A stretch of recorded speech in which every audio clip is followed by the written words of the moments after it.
یہ اپنے اندر غیرت ایمانی پیدا کریں. ہمارا وہی سجن ہے جس کا مصطفیٰ سے پیار ہے، اور جس کا نبی پاک سے پیار نہیں، ہمارا اس سے کوئی تعلق، ہمارا اس سے کوئی رشتہ. امیر ملت حافظ پیر جماعت علی شاہ صاحب محدث علی پوری رحمۃ اللہ تعالی علیہ فرمایا کرتے تھے، آپ فرمایا کرتے تھے مصطفیٰ سے پیار کرو گے تو بچ جاؤ گے. کیا خوبصورت جملہ ہے. اور فرماتے تھے حضور کی تعظیم کرو گے تو بن جاؤ گے، خود بن جاؤ گے، اللہ تعالیٰ تمہیں عزتوں سے نواز دے گا. اب تیسری بات کی طرف آئیں. حضور کی تعظیم بھی کرنی ہے اور نبی پاک کی فرما برداری بھی کرنی ہے. جو حضور کہیں وہ کرنا ہے. توجہ ہے میری بات پر؟ ادھر دیکھیں، جو حضور کہیں کہ گنجائش لبنی جی. آپ دیکھیں اب تھوڑا تھوڑا بولتے ہیں، اب تھوڑا تھوڑا نہیں نہ کرنا ہے ہوتے کھوندے نے پہ. حکیم کوئی سیانا ہونا بڑا دور سمجھدار حکیم، تو وہ نسخہ بتائے تو بندے کہتے ہیں کاغذ قلم لاؤ لکھ لیں. صحیح ہے نا جی، لکھتے ہیں نا جی. بلکہ حکیم تو نسخہ دیتے ہی نہیں تھے، وہ قبروں میں لے گئے ساتھ، اللہ ماشاء اللہ دیا ہی نہیں. اس لیے حکمت زیادہ پروان نہیں چڑھ پا رہی. یاد رکھیں کوئی سیانا بندہ بات کرے تو لکھ لینی چاہیے، تو اگر مصطفیٰ ہمیں کچھ سمجھائے. صحابہ نے پتہ اطاعت کس طرح کی ہے. ادھر دیکھو کنز المال میں حدیث ہے، نبی پاک صلی اللہ علیہ وسلم جمعہ کا خطبہ دے رہے تھے، ایک بندہ اٹھ کے کھڑا ہو گیا، حضور نے فرمایا بیٹھ جاؤ. بندہ کھڑا ہے، فرمایا بیٹھ جاؤ.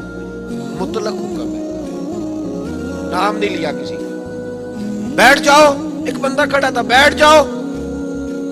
حضرت عبداللہ بن رواحہ مسجد کی گلی میں تھے، آئے نہیں تھے. ان کے کانوں میں آواز گئی، وہ وہیں بیٹھ گئے. حضرت انس بن مالک رضی اللہ تعالیٰ عنہ فرماتے ہیں میں اپنے گھر سے نکلا تھا، ابھی گھر کے دروازے پہ تھا، میرے کانوں میں آواز گئی، میں وہیں بیٹھ گیا. حضرت مرثد بن ابی مرثد رضی اللہ تعالیٰ عنہ فرماتے ہیں میں وہاں تھا جہاں لوگوں نے جوتے اتارے، کانوں میں آواز گئی بیٹھ جاؤ، میں بیٹھ گیا. فرماتے ہیں نماز مکمل ہوئی. نبی پاک صلی اللہ علیہ وسلم نے بعد میں جب صحابہ ملنے آئے تو فرمایا عبداللہ جمعہ کہاں پڑھا؟ کہا حضور گلی میں. وہاں کیوں بیٹھے تھے؟ کہا یا رسول اللہ آپ نے تو کہا تھا بیٹھ جاؤ. اور تمہیں کب کہا تھا؟ تو اس کو کہا تھا.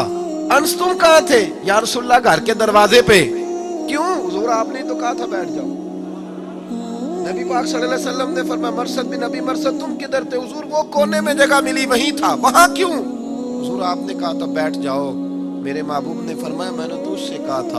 حضور آپ نے نام نہیں لیا، جس کے کان میں آواز گئی وہ یہی سمجھا کہ میرے لیے حکم ہو رہا ہے. یہاں نام لے کے نامینیٹ کر کے بھی حکم کرو تو بندے کہتے ہیں وہ دوسرا نہیں کر سکتا. وہ ساری شریعت معاذ اللہ میرے لیے. حضور نے مطلق کہا، مطلق. بلکہ بخاری شریف میں اسی مضمون کو مضبوط کرتی اور حدیث موجود ہے. مسجد نبوی شریف میں ایک دروازہ تھا جہاں سے بیویاں آیا کرتی تھی نماز پڑھنے. حضور کے زمانے میں عورتیں بھی مسجد آتی. حضرت عمر نے منع کر دیا اور محبوب نے فرمایا میرے طریقے پہ بھی چلنا، میرے خلفاء کے طریقے پہ بھی عمل کرنا. نبی پاک نے منع، حضرت عمر نے منع کر دیا. اب عورتیں مسجد میں نماز پڑھنے، توجہ کریں، مسجد میں نماز پڑھنے کیوں؟ حضرت عمر کہنے لگے نبی پاک کا جو زمانہ تھا وہ بڑا ہی پاکیزہ تھا، اب کچھ نئے لوگ بھی آ گئے، اب دور نبوت سے کچھ پیچھے معاملہ ہے. فرمانے لگے مجھے فتنے کا ڈر ہے، عورتیں اگر مردوں کے ساتھ مسجدوں میں آئیں گی تو فتنہ پیدا ہوگا. بی بی عورت مسجد میں مرد کے ساتھ آ کے نماز پڑھے تو فتنہ پیدا ہوتا ہے، تو بازار جائے تو پھر تو میرا خیال ہے کوئی نہیں فتنہ پیدا ہوتا. گلیوں میں پھرے پھر تو خیر ہے، چوکوں چوراہوں میں جائے پھر معاذ اللہ خیر ہے. وہ دفتروں میں جا کے کام کاج کرے، ڈیوٹی کرے. آج تو بیویوں کو مغالطہ دیا جاتا ہے نا کہ تم شانہ بشانہ ہو، تمہارے برابر کے. میں کالج جا رہا تھا، پیپروں کے دن تھے، غالباً بی اے کے ہمارے ایگزام ہو رہے تھے، تو میں اسٹوڈنٹ حضرات بس کو ہاتھ دیا، چڑھ گئے. چند لمحے گاڑی چلی تو آگے بچیاں بھی کھڑی تھیں، وہ ہاتھ دی انہوں نے بھی. تو گاڑی کا جو کنڈکٹر تھا وہ کہنے لگا بیٹے اندر جوان ہے، لڑکے آپ پچھلی بس میں. تو کہنے لگی ساڈے بھی برابر دے، انہوں نے بٹھایا تو سانو بھی بٹھایا. اس نے بڑا سمجھایا کہ چلو لڑکے آپ مہربانی کریں. کہ نہیں، ان کو بٹھایا تو برابر کے حقوق ہیں. بچیاں بولنے لگیں جس طرح ان کو بیچاریوں کو، ہماری ماؤں بہنوں کو، ہماری اپنی بیٹیاں نا، جس طرح انہیں ٹی وی پہ قائل کیا جاتا ہے ہو جاتی. اس نے بٹھا لیا. بس بھری ہوئی تھی، جب اندر آئیں تو پکڑ کے کھڑی ہو گئی سیٹوں کو. لڑکے بیٹھے تھے تو کہنے لگی اٹھو شرم نہیں آتی, عورتوں کو جگہ دو. تو ایک لڑکا بولا, کہنے لگا تم خود ہی تو کہہ رہی تھی برابر کے حقوق ہیں, ہم کھڑے ہو سکتے ہیں تو تم نہیں کھڑی ہو سکتی, برابر کے حقوق تو کھڑی ہو, ہم بھی تو کھڑے ہوئے ہوتے ہیں نا, کیوں پھر مانگتی ہو جگہ. تو ایک بزرگ پھر وہاں سے بولے, مجھے آج تک بات یاد ہے, وہ کہنے لگے بیٹے برابر کے حقوق نہ مانگو, عزت والے حقوق مانگو. ہمیں ہمارے دین نے عزت والے حقوق دیے. برابر الرجال قوامون علی النساء, مرد عورتوں پہ افسر ہیں. اللہ تبارک و تعالیٰ نے عورت کی ڈیوٹی نہیں لگائی جا کے کما کے لائے, باہر جائے, عورت کو عزت دی, تو وقار کے ساتھ گھر میں بیٹھ اور بچوں کی پرورش کر, ملے گا کیا؟ میرے محبوب نے فرمایا جنت ہی تیرے قدموں کے نیچے رکھ دی ہے. خاوند کی ذمہ داری ہے وہ جائے, لیکن بچیوں کو مغالطہ دیا جاتا ہے, گڑبڑ ہو رہے ہیں معاملات. عام دام برسرے مطلب حضرت عمر نے منع کر دیا, اس دروازے سے عورتیں آتی ہیں, مرد نہیں آئے, علت ہے.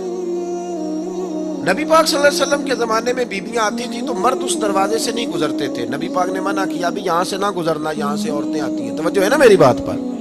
حضرت عبداللہ ابن عمر رضی اللہ تعالیٰ عنہ اس دروازے سے گزرتے نہیں تھے, حالانکہ آپ کے گھر کے قریب مسجد کا وہی دروازہ تھا. آپ اوپر سے ہو کے آتے دوسرے دروازے سے, تو صحابہ کہنے لگے عبداللہ یہاں سے گزرا کرو, یہ قریب ہے تمہارے.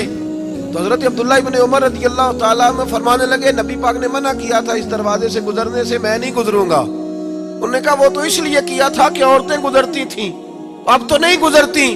تو کیا جواب ہے حضرت عبداللہ ابن عمر کا, اور کیا فرما برداری ہے. کہنے لگے مجھے وجہ کا نہیں پتا, مجھے وجہ کا نہیں پتا کیوں منع کیا تھا, کس لیے منع کیا تھا. مجھے تو اتنا پتا ہے کہ میرے نبی نے منع کیا تھا. اب بیبیاں گزرے چاہے نہ گزرے, میں زندگی بھر نہیں گزروں گا, کیونکہ حضور نے, ہم نے نہ کبھی قطرے پہ غور کیا اور نہ دریا دیکھا, بس جہاں تیری جھلک دیکھی وہیں ڈوب گئے. ہمیں اس بات سے غرض نہیں, حضور نے کہہ دیا نہیں گزرنا تو لہذا نہیں گزرنا, بات ختم ہو گئی. بھائی یاد رکھیں اطاعت فرما برداری, اور صحابہ تو ان چیزوں میں بھی فرما برداری کرتے تھے جن میں لوگ دیوانہ سمجھتے لگتے تھے, مجنون ہو گیا بندہ. حضرت عثمان غنی رضی اللہ تعالیٰ عنہ ایک جگہ سے گزرے, گھوڑے پہ بیٹھے, ایک درخت آیا تو یوں گردن جھکا لی. سمجھدار آدمی تھے, تاجر تھے, مالدار تھے, زیرک تھے, سپہ سالار تھے, اور پھر امیر المومنین بنے, لاکھوں مربع میل پہ حکومت ہے, گھوڑے پہ گزرے تو گردن جھکا. توجہ ہے میرے بھائیوں کی, یہ حسن ہے دین کا, حسن ہے. ہم تو سوال جواب میں زندگی گزار دیتے ہیں, حکمتیں سمجھنے میں ساری عمر لگا دیتے ہیں. گردن جھکا کے گزرے. تو صحابہ نے کہا عثمان غنی کیا ہوا, گردن کی جھکائی؟ فرمانے لگے ایک دفعہ میں نبی پاک کے ساتھ گزرا تھا تو یہاں درخت تھا, اس کی ٹہنیاں جھکی ہوئی تھی, تو حضور ذرا گردن جھکا کے گزرے تھے. تو کہا جناب اب تو درخت کوئی نہیں, آپ نے گردن کیوں جھکائی؟ فرمایا مجھے درخت کا نہیں پتا, میں نے تو محبوب کی ادا کو ادا کیا ہے, میں نے تو ادا کو ادا کیا ہے, مجھے نہیں پتا کہ بات اپنے اندر یہ تبدیلی لائیں. میرے بھائی ہم نہ دیکھیں نا, امامہ باندھنا حضور کی سنت ہے, داڑھی رکھنا نبی پاک کی. کوئی بندہ اگر آپ کو کہہ دیتا ہے کہ آپ کو اچھی نہیں لگتی تو اسے نہ لگے, میرے نبی کو تو اچھی لگتی ہے نا. کوئی بندہ اگر کہہ دیتا ہے کہ ابھی ٹائم نہیں تو وہ کہتا ہے تو کہتا رہے, ہمیں اس سے کیا لگے. ہم نے تو اپنے محبوب کی طرف دیکھنا ہے, ہم نے تو نبی پاک صلی اللہ علیہ وسلم کی طرف دیکھنا ہے. ہمیں اس بات سے غرض نہیں کہ کسی کو کوئی چیز اچھی لگتی ہے کہ نہیں لگتی. اب چوتھی بات کی طرف آئے, حضور کے دین کی خدمت کرنا, نبی پاک کے دین کی اشاعت کی بہت زیادہ ضرورت ہے. آپ کی ضرورت سے بڑھ کر کمزوریاں ہیں مسلمانوں میں. ہم تو اتنے مجبور لوگ ہیں کہ ابھی تک مسلمانوں سے نماز روزے کا وعدہ لے رہے ہیں, حالانکہ 4.5 ارب کافر کو کلمہ پڑھانا ہے, حالانکہ پوری دنیا پہ دین کا جھنڈا بلند کرنا ہے, اور اب ابھی تک اڑے ہوئے ہیں. ہماری مجبوری دیکھو کہ ہم مسلمان سے کہہ رہے ہیں نماز پڑھو. توجہ ہے میری بات پر, کس کو کہہ رہے ہیں؟ اللہ اکبر.